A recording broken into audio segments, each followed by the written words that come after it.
ಇದೇ ತಿಂಗಳು 20ನೇ ತಾರೀಕು ಕೂಡಲ ಸಂಗಮದಲ್ಲಿ ಎಲ್ಲ ನಮ್ಮ ಸಮಾಜದ ಮುಖಂಡರ ಜೊತೆಯಾಗಿ ಎಲ್ಲ ರಾಜಕಾರಣಿಗಳ ಮುಖಂಡರು ಸೇರಿ ಒಂದು ಸಭೆ ಮಾಡ್ತಾಯಿದ್ದೀವಿ. ಮುಂದಿನ ರೂಪರೇಷೆ ಏನು, ಪೂಜ್ಯರ ಬಗ್ಗೆ ಅವರು ಹಿಂದೆ ಹೇಳಿದ ಹೇಳಿಕೆ ಮತ್ತು ನಾವು ಏನು ಅದಕ್ಕೆ ಉತ್ತರ ಅಥವಾ ಅದಕ್ಕೇನು ಮುಂದೆ ಪೂರ್ವ ತಯಾರಿ ಮಾಡ್ಕೋಬೇಕೆಲ್ಲ ವಿಚಾರಗಳನ್ನು ಸವಿಸ್ತಾರವಾಗಿ 20ನೇ ತಾರೀಕಿಗೆ ಚರ್ಚೆ ಆಗ್ತದೆ. ಆದ ಕಾರಣ ಈಗೇನು ಕೆಲವೊಬ್ಬರು ಹೇಳಿಕೆ ಕೊಡ್ತಾ ಇದ್ದಾರೆ, ದಯವಿಟ್ಟು ಸಮಾಜದ ಅಮಾಯಕರ ನಿಮ್ಮ ಹೇಳಿಕೆಯಿಂದ ಭಾಳ ನೋವಾಗ್ತದೆ. ಆ ಹೇಳಿಕೆ ನೆಕ್ಸ್ಟ್ ಮುಂದಿನ ಸಲ ಕೊಡಬೇಡ್ರಿ.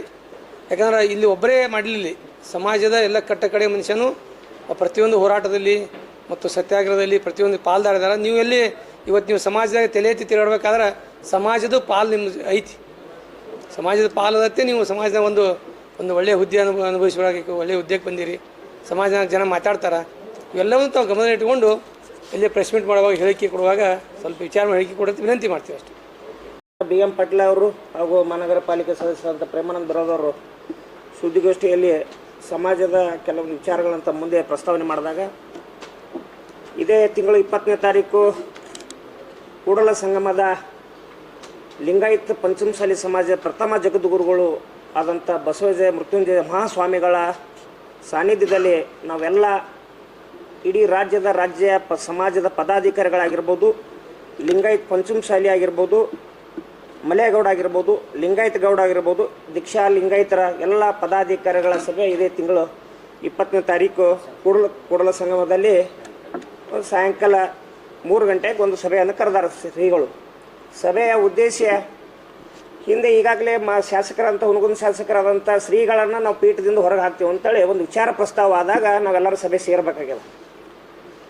ಶಾಸಕರು ಸ್ವಾಮೀಜಿಯವ್ರನ್ನ ಪೀಠದಿಂದ ಹೊರಗೆ ಹಾಕ್ತೀವಿ ಅನ್ನೋ ಉದ್ದೇಶ ಏನು ಮಾತು ಹೇಳ್ಯಾರಲ್ಲ, ಇವತ್ತು ಇಡೀ ಪಂಚಮಸಾಲಿ ಸಮಾಜ ಆಗಿರ್ಬೋದು, ಲಿಂಗಾಯತ ಗೌಡ ಆಗಿರ್ಬೋದು, ಮಲೆಗೌಡರಾಗಿರ್ಬೋದು, ದೀಕ್ಷೆ ಲಿಂಗಾಯತ ಆಗಿರ್ಬೋದು, ಎಲ್ಲ ಒಳಪಂಗಡ ನಮ್ಮೆಲ್ಲ ಲಿಂಗಾಯತರ ಪ್ರಥಮ ಜಗದ್ಗುರು ಯಾರಾದ್ರೂ ಇದ್ರೆ ಅದು ಕೂಡಲ ಸಂಗಮದ ಪ್ರಥಮ ಬಸವಜಯ ಮೃತ್ಯುಂಜಯ ಮಹಾಸ್ವಾಮಿಗಳು.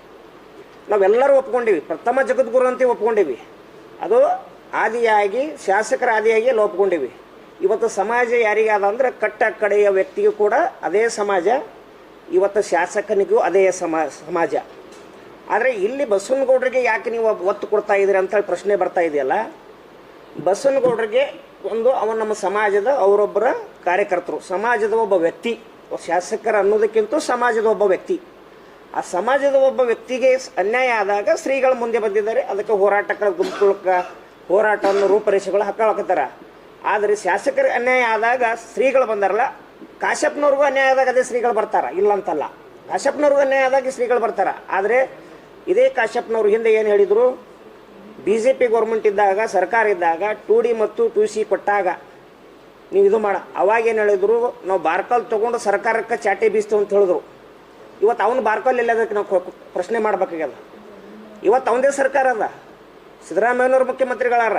ಇವತ್ತಿಗೆ ಸರ್ಕಾರ ತಾವು ಕೋರ್ಟ್ನಲ್ಲಿ ಸ್ಟೇ ಇದ್ರೂ ಕೂಡ ಸರ್ಕಾರದ ಕಾನೂನು ಸಲಹೆಗಾರರಿಗೆ ಮಾಧ್ಯಮ ಸಲಹೆಗಾರಾಗಿರ್ಬೋದು, ಕಾನೂನು ಸಲಹೆಗಾರರಿಗೆ ಮನವೊಲಿಸಿ, ಸರ್ಕಾರ ಮುಖ್ಯಮಂತ್ರಿಗೆ ಮನವೊಲಿಸಿ, ಅದು ಅಲ್ಲಿ ಆ ಕೋರ್ಟಿಗೆ ಒಬ್ಬವನ್ನ ವಕೀಲರನ್ನ ನೇಮಕ ಮಾಡೋರು ಆಗಿರ್ಬೋದು. ಇಂಥವೆಲ್ಲ ವಿಚಾರಗಳನ್ನ ಯಾಕೆ ಕಾಶ್ಯಪ್ನವ್ರು ಮಾಡಲಿಲ್ಲ? ಯಾಕೆ ನೀವು ಶ್ರೀಗಳ ಹತ್ರ ತೋರಿಸ್ತೀರಿ, ಬಸವನಗೌಡರ ಹತ್ರ ತೋರಿಸ್ತೀರಿ? ನಮ್ಮ ಸಮಾಜದ ವ್ಯಕ್ತಿ ಯಾರೇ ಅದ್ರಿ, ನನಗೆ ಅನ್ಯಾಯ ಆದಾಗ ಶ್ರೀಗಳು ಬರ್ತಾರೆ.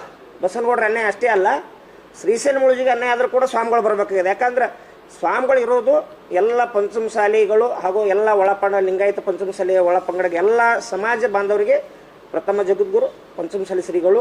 ಹೀಗಾಗಿ ನಾವು 20ನೇ ತಾರೀಕು ವಕೀಲರ ಪರಿಷತ್ ಆಗಿರ್ಬೋದು, ಪಂಚಸೇನ ಆಗಿರ್ಬೋದು, ಸಮಾಜದ ವಿವಿಧ ಘಟಕಗಳ ಪದಾಧಿಕಾರಿಗಳಾಗಿರ್ಬೋದು, ಅವತ್ತು ನಾವು 20ನೇ ತಾರೀಕು ಕೂಡಿಕೊಂಡು ನಾವು ಶ್ರೀಗಳ ಜೊತೆ ನಿಮ್ಮ ಜೊತೆ ಇದ್ದೀವಿ, ಇಡೀ ಅಖಂಡ ಪಂಚಮಸಾಲಿ ಸಮಾಜ ನಿಮ್ಮ ಜೊತೆ ಇದೆ ಅನ್ನೋ ಸಂದೇಶ ಸಾರ್ಲಕ್ಕೆ ನಾವು 20ನೇ ತಾರೀಕು ಒಂದು ಸಭೆಯನ್ನು ಸೇರ್ತಾ ಇದ್ದೀವಿ.